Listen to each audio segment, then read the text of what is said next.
या ठिकाणी उपस्थित असलेले आपले सर्व गरजवंत गावकरी, कारण आपलं जे गाव आहे तसं पाहिलं तर वैजापूर तालुक्यात बहुसंख्य मतदार असलेलं आपलं गाव, परंतु जिल्ह्याच्या, तालुक्याच्या आणि विभागाच्या शेवटच्या टोकाला असल्यामुळे एवढं मोठं गाव असूनही आपण दुर्लक्षित आहोत असं म्हणायला हरकत नाही।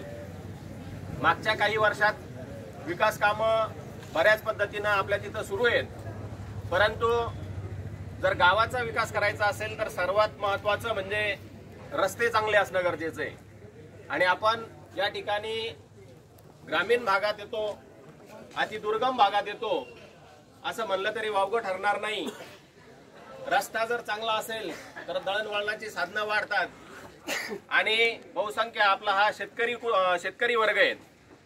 आपण सर्वांनी माझ्यापेक्षा जास्त अनुभव घेतलाय की आपण शेतात पिकवतो भरपूर, परंतु दळणवळणाची साधनं नसल्यानं, रस्त्यांच्या अडीअडचणी असल्यानं आपला शेतमाल आपल्याला नाईलाज असतो, असेल त्या भावात कमी किमतीत त्या ठिकाणी विकावा लागतो।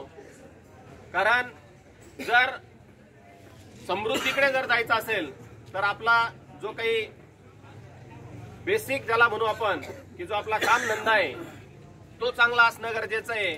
आणि फक्त तो आपण स्वतः चांगला करून उपयोग नाही, तर त्याच्यासाठी मार्केटची गरज आणि तिथपर्यंत जाण्यासाठी सगळ्यात महत्त्वाचं म्हणजे रस्त्यांचं दळणवळण। या ठिकाणी आजचे हे जे काही ठिय्या आंदोलन प्रशांत सरांनी सुरू करणार आहेत, खरं तर तो त्यांच्या एकट्याचा हा विषय नाहीये। आपण आज या ठिकाणी असं प्रत्येकानं आपल्या मनात एक खुणगाट बांधायला पाहिजे की जरी आंदोलन करता प्रशांत सर असतील, परंतु हा आपल्या सर्वांचा जिव्हाळ्याचा प्रश्न आहे, आपल्या अडचणीचा प्रश्न आहे।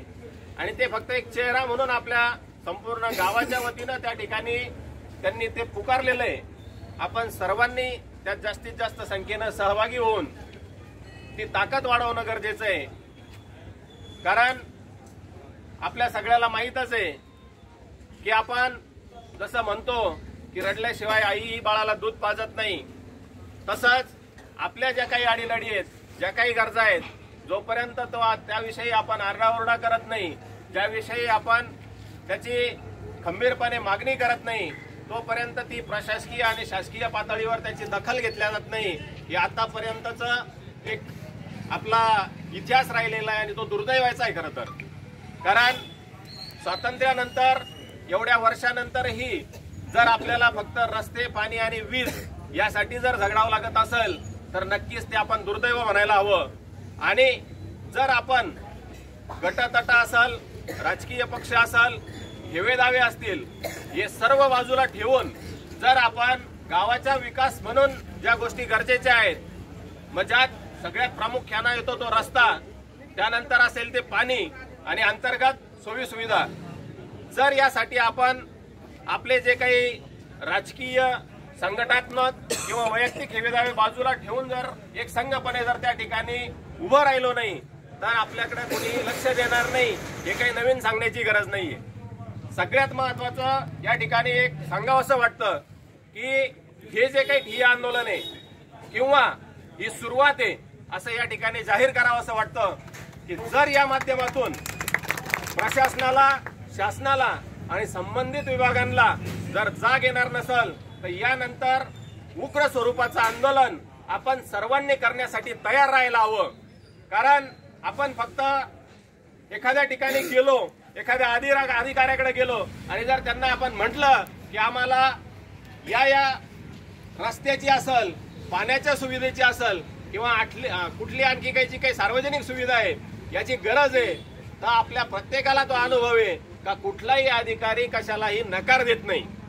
कारण त्यांना माहिती आहे की सामान्य माणूस जो आहे, जो शेतकरी वर्ग आहे, याला त्याच्याच रोजच्या ज्या काही कामातून आहे त्याला वेळ मिळत नाही। तो कधीतरी महिना, 2 महिने, 4 महिने, 6 महिने ज्या वेळेस तयारी करून तो एक दिवस कुठलं तरी निवेदन घेऊन त्या ऑफिसला जातो आणि त्यामुळे त्या अधिकाऱ्याला माहित असतं की आज इथून हा वापस गेला की पुन्हा हा वर्ष 6 महिने काही इकडे फिरकत नाही। त्यामुळे ते कुठल्याही गोष्टीला नकार देत नाही। परंतु जर सगळ्यांची एकजूट असेल, सगळ्यांची मागणी जर रास्त असेल तर नक्कीच यातून मार्ग निघाल्याशिवाय राहणार नाही। आणि हा एक संवैधानिक मार्ग आहे। लोकशाहीच्या माध्यमातून, शांततेच्या माध्यमातून हे सर्व आपण या ठिकाणी करणार आहे। फक्त एकच विनंती असेल की XYZ व्यक्तीचं यासाठी नाव दिलेलं आहे, जर कुठलं काही आपल्याला मिळालं तर त्याचं नाव मोठं होईल, हा न्यूनगंड आपण एकदा मनातून काढून टाकला पाहिजे। कारण जर आपली भावना जर प्रामाणिक असेल, आपले काम करण्याची जर नियत चांगली असेल तर नक्कीच त्याचं श्रेय त्या व्यक्तीलाही मिळतं आणि त्यांना पाठिंबा देणाऱ्यांना मिळतं। परंतु आपला महत्वाचा जो विषय असतो की आपल्याला गरज जी आहे, आपली निकड जी आहे ती आपली पूर्ण होणं गरजेचं आहे आणि कुणीतरी त्यासाठी पुढे व्हावं लागतं। त्यासाठी निकम सरांनी आज जो काही पवित्रा घेतलाय त्याला या ठिकाणी संपूर्णपणे अनुमोदन देऊन सर्व ताकदीनिशी, मग तन्मन धनानं असेल, वेळेनं असेल, त्या ठिकाणी व्यक्तिशः मी त्या ठिकाणी सहभागी राहणार आहे। आपण सर्वच जण त्या ठिकाणी सहभागी राहू आणि या आंदोलनाला, या जे काही आपला आवाज आहे हा आवाज आपण संबंधित विभागापर्यंत पोहोचवण्याचं काम करू आणि निश्चितच आपल्या सर्वांचा जर सहभाग असला तर त्या ठिकाणी आपल्याला या माध्यमातून चांगल्या जे काही निर्णय आहे त्याची आपल्याला मिळतीलच अशी या ठिकाणी अपेक्षा करतो आणि पुनश्च एकदा सगळ्यांना आव्हान